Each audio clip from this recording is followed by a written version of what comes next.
a cikin su akwai wannan tantirin wannan dan iskan yaron bushashen nan mai tashin gindi da wannan tsinan nan wannan tsinan ne kama da alade wancan dan ɗorayi ne ake ce masa sirrin hauka musamman su biyu abubuwan da suke gaya ubangidanmu ya isa su fito a yi magana da su idan suna da hankali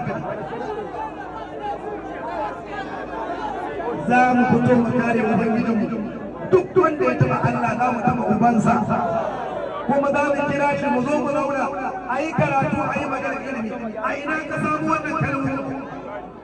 da kake gaya rabbi da izzati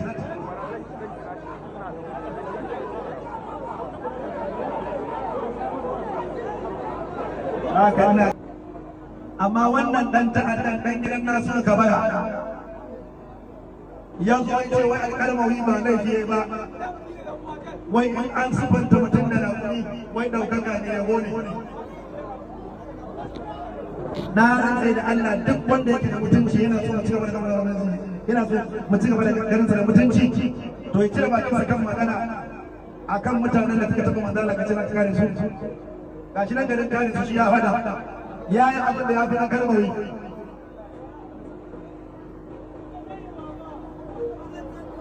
saboda kuna gaishe mu ko kuna jin za mu saurara dan kun yi kai wannan bannan da malam bazi yayi mai kaiwa ce zuwa wuta saboda kana so ka ba wanka kariya ko kana tsare kana zo ba kan ka kariya sai ka dinga kishin manzon Allah kai ma ka taba annabi an iska mara mutunci uban ka ne rakuni uban ka ne rakuni tunda kai dan majalisar shura ne ka sa a kawo na za ka uban ka na ce uban ka ne rakuni in kana kisa ka kashe ni Allah duk wanda na kare annabi ibn da kwana Allah ka bide masa yanda ka kare almoyi kace a jaddada cewa raƙumi abin da kalmoyi ya faɗa annabi daidai to na so gaba da shi ne raƙumi in kana kisa ka kashe shi ku kuma in ba iya idan ka iya kuke so ba annabi ba to ku taba ne ku gani ina jira ina tsoron uwan wani ta taba ne duk wanda ya kamata manzo Allah mun ce ubansa ne na gudu